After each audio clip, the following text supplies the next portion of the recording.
Hello, I am Manoj Kr.Ekka. You are seeing my channel. Today I will discuss with you the second part of Act 3 Scene 2, that is the Bassanio's speech and how he reasons out before choosing the casket. Let's begin the text. Bassanio says, "So may the outward shows be least themselves. The world is still deceived with ornament. In law, what please so tainted and corrupt, but being seasoned with a gracious voice, obscures the show of evil." This means Bassanio says that very often outward shows may not have its reality. Okay, बाहर से सुंदर but सड़ा हुआ अंदर, like that. So outward show is not the reality. The world is being still deceived with ornaments. Outside decorations and all these things that may betray you. It is same true in the case of law. A plea may be completely false, but the most rotten case may be presented so well that the presentation conceals the evil. And what is that conceals evil? That is, the pleader can present his agreement with his gracious voice to divert the case in another direction. Next line you see, "In religion, what damned error, but some sober brow will bless it and approve it with a text, hiding the grossness with fair ornament." And thus Bassanio knows that in the case of religion, there may have many sinful and evil deeds, but its evil nature can be kept in secret store. If some grave looking person defends it and goes to prove the evil as a real thing, quoting from the holy book, to make oneself true, he or she takes quotes from the holy book so that people may think, it is true. Thus many outer looking and speaking are deceiving the world. Thus such evil cannot give anything good in its inner essences. Let's follow the line. "There is no vice so simple but assumes some mark of virtue on his outward parts. How many cowards whose hearts are all as false as stairs of sand wear yet upon their chins the beards of Hercules and frowning Mars, who inward searched have livers white as milk, and these assume but valor's excrement to render them redoubted." It means that generally something of evil which sometimes hiddenly shows its goodness. It cannot prove a coward to be a hero when he wears a beard. Such coward thinks that he would be able to prove him brave and fearless. But it is just the sand-made stairs to be disappeared under the feet. Because once you walk, it is the stairs are with sand, then definitely it will disappear. Such men may not be estimated nothing but a coward and time-headed. They do such thing only to impress others. Okay, to show others, to impress others, they do all kind of false things. See the next line. "Look on beauty, and you shall see 'tis purchased by the weight, which therein works a miracle in nature, making them lightest that wear most of it. So are those crisp, snaky, golden locks, which make such wanton gambols with the wind upon supposed fairness, often known to be the dowry of a second head, the skull that bred them in the sepulchre." You see here, Bassanio compares this casket's outlook with that of a woman, a girl. And you see what it says, that it may be same in case of women who adorn themselves to make them beautiful, hiding their real complexations under the use of cosmetic, which may be bought to enrich their glamour. but all these are very superficial. So girls, they use various types of creams and makeups and all kinds of kits to beautify themselves, and many of it is seen that those who are ugly and all this, because of the makeup and all, they look really beautiful. So in the movies and all, we have seen makeup can make a person very attractive. That's what exactly Bassanio meant with comparing with those of our caskets. The woman who has long, curly and snaky golden locks of hair may be appeared to be more charming and beautiful, but all these may make one charmed, but it may be blown in the air. That's what he says. All these could grow on the other woman's head, but that woman may be now dead and is resting in her grave. That's what he says. These locks may be a wig which is worn by the woman to attract her glamour and beauty. So caskets, they are a cover.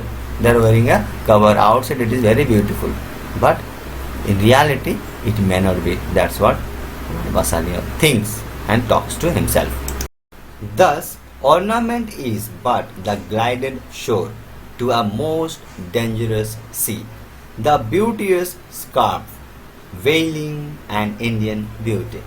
In a word, these the seeming truth which cunning times put on to entrap. Here it says that it may be seashore which can attract the sailors, but there can have some dangerous rocks under the water, and when the sailors decide to take shelter there and reach, they would have to face dangerous situation there.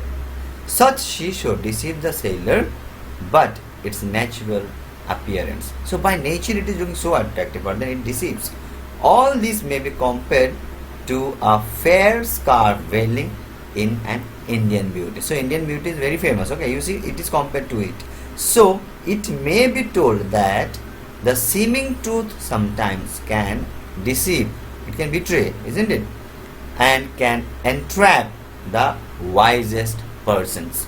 Therefore, thou gaudy gold, hard food for Midas, I will none of thee, nor none of thee, thou pale and common drudge, between man and man, but thou maigre lead, which rather threatenest than dost promise out.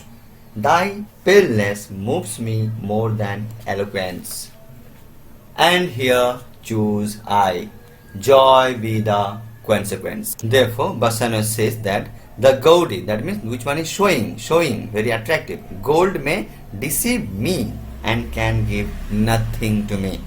It is the King Midas who wanted only gold. You know the story of King Midas, it is, and got the bliss of God, that what he would touch would be changed into gold. And you know the consequence of it, what happened to him.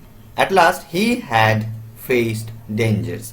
So I do not choose the golden casket, and even not the silver, because it is a medium of people's drudge, means fight or anger between man and man.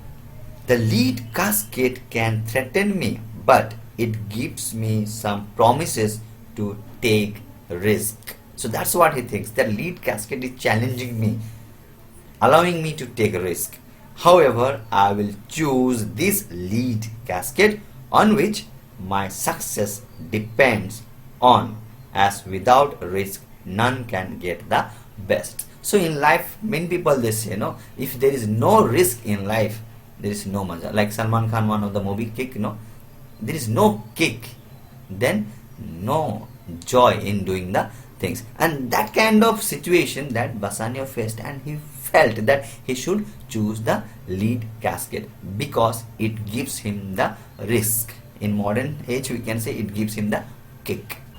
Now Portia says, how all the other passions fleet to air, as doubtful thoughts and rash embrace despair, and shuddering fear and green-eyed jealousy.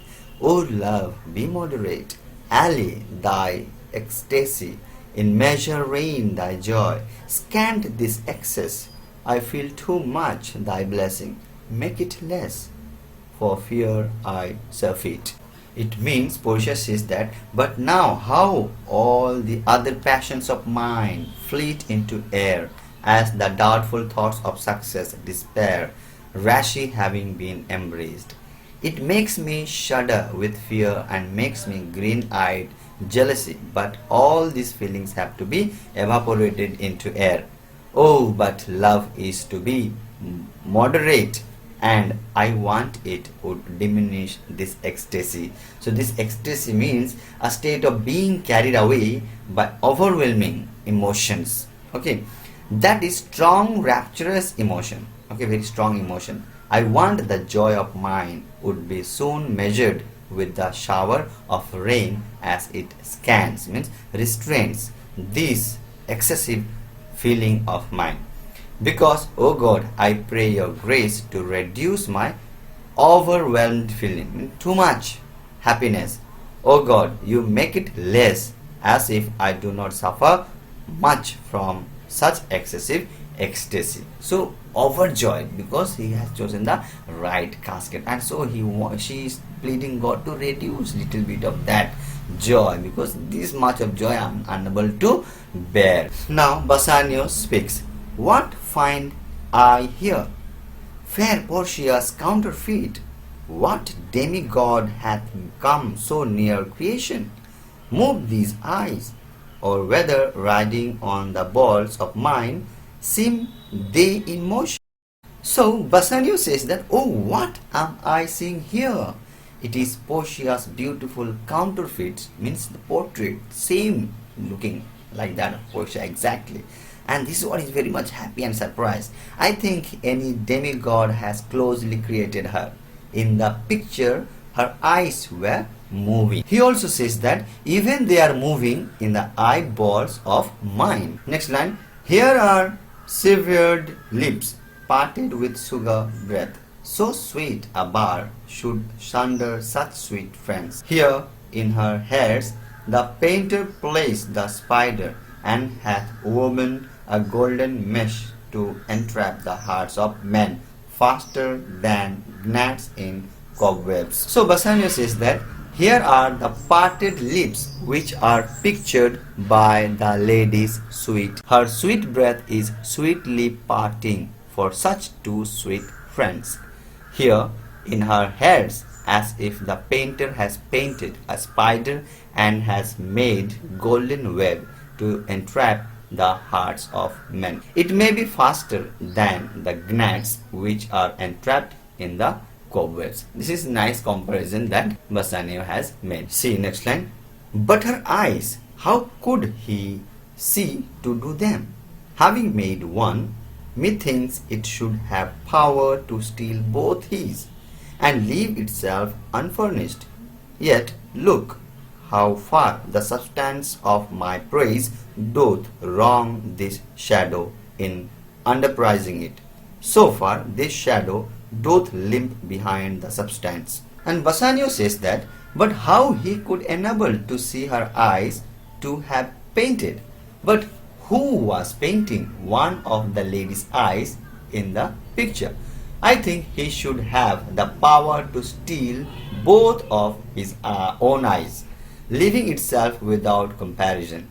Yet look at a vast extent on which the words of my praise for the portrait make a very little estimation for it. So what is that? That is, I underestimate what it deserves to get the praise. I think Portia is more beautiful than the picture's beauty. This is his feelings and his expression, you see. So my praise has been an injustice for the picture. So he himself realizes and accepts that, and that is what he said, and that the Portia falls short of its real beauty. That means the real beauty of Portia, it cannot be just painted and shown. No, from the paint, from the portrait, Portia is much more beautiful than the portrait. That's what Bassanio wishes to. Then you see, here is the scroll, the continent and summary of my fortune. Then the reads, you that choose not by the view, chance as fair and choose as true. Since this fortune falls to you, be content and seek no new. If you be well pleased with this, and hold your fortune for your bliss, turn you where your lady is, and claim her with a loving kiss. So it says that here is a scroll which is the content and summary of my fortune. That is, what is the fortune? My fortune depends on this writing, what is written on it. So he reads, you who do not choose by the view chances as fair and choose as true, then you will gain your fortune. Be pleased and do not seek a new. No need to search for a new. A gentle scroll. Fair lady, by your leave, I come by note to give and to receive, like one of two contending in a prize, that thinks he hath done well in people's eyes. Hearing applause and universal shout, giddy in spirit, still gazing in a doubt, whether those peals of praise be his or not. So thrice fair lady, stand I, even so, as doubtful whether what I see be true, until confirmed, signed, ratified by. So after reading the scroll, Bassanio goes on to say that it is a good and gentle scroll. Oh dear fair lady, I want your permission to kiss you, because the scroll tells me to give a kiss and to receive a kiss. I am like one of the two competitors for a prize, the one who thinks that he has done well in the people's eyes, then hears the applause and universal shout. So, like that competitor, I am exhilarating with feeling of success, and I am still gazing in a doubt whether those peals of praise are for me or not for. You are really thrice fair lady. I am here to stand in a doubtful mind that what I have seen and read in the scroll is true or not, as long as you confirm me, you permit me, and you ratify me too, that whether I shall kiss you or not. Then Portia speaks. You see the line. You see me, Lord Bassanio, where I stand, such as I am. Though for myself alone I would not be ambitious in my wish, to wish myself much better, yet for you I would be trebled 20 times myself, 1,000 times more fair, 10,000 times more rich. Here Portia says that you are seeing me, Lord Bassanio, that I stand here. I am very careful of my own wishes. I am not very ambitious, which I think, but I wish that I am much better than the past. But for your sake, I have been trebled 20 times myself. I have been 1,000 times more beautiful, and I have been 10,000 times more rich. Then, that only to stand high in your account, I might in virtues, beauties, livings, friends, exceed account. But the full sum of me is sum of something, which to term in gross is an unlessoned girl, unschooled, unpracticed. So you can see how humble Portia is, and she says that I have stood for you high in estimation. I have been able to exceed all things. He has come across everything for you in respect of my virtue, of my beauties, of my wealth, and of my friends. But the full sum of mine is not so much. In brief, I can say you, I am an unlessoned, unschooled, unpracticed. See the next line. Happy in this, she is not yet so old, but she may learn. Happier than this, she is not bred so dull, but she can learn. Happiest of all is that her gentle spirit commits itself to yours to be directed, as from her lord, her governor, her king. So Portia says that I am happy as I am not yet so old, because I can learn. I am happier than this because I am not bred so dull, but I can learn. And I am happiest of all because I have my gentle spirit, having committed myself to you. But mind you, this will not happen in the present generation. Okay, girls, those who are having the property, everything, they are not going to bow down before the man. However, next, happiest of all is that her gentle spirit commits itself to yours to be directed, as from her lord, her governor, her king, myself, and what is mine to you and yours is now converted. But now I was the lord of this fair mansion, masters of my servants, queen over myself, and even now. But now this house, these servants, and this same myself are yours, my lord. I give them with this ring, which when you part from, lose, or give away, let it presage the ruin of your love, and be my vantage to exclaim on you. And so Portia says that I want to make myself what you will wish for me. Now I and my all possessions are being transferred to you. I was the owner of this fair mansion. I was the master of my servants. I was the queen myself. But now all these, even I am yours. You are now the lord of these all. I am giving you a ring which you will never part from your finger, will never lose, or will never give away. Then I would claim on you if you do it. Then Bassanio speaks. Madam, you have betrayed me of all words. Only my blood speaks to you in my veins. And there is such confusion in my powers as after some oration fairly spoke by a beloved prince, dare doth appear among the buzzing, pleased multitude. That means Bassanio says that, Madam, you have stolen all my words, that I have nothing to say you. But I can tell you that only my blood is feeling to tell you when it is running in my veins.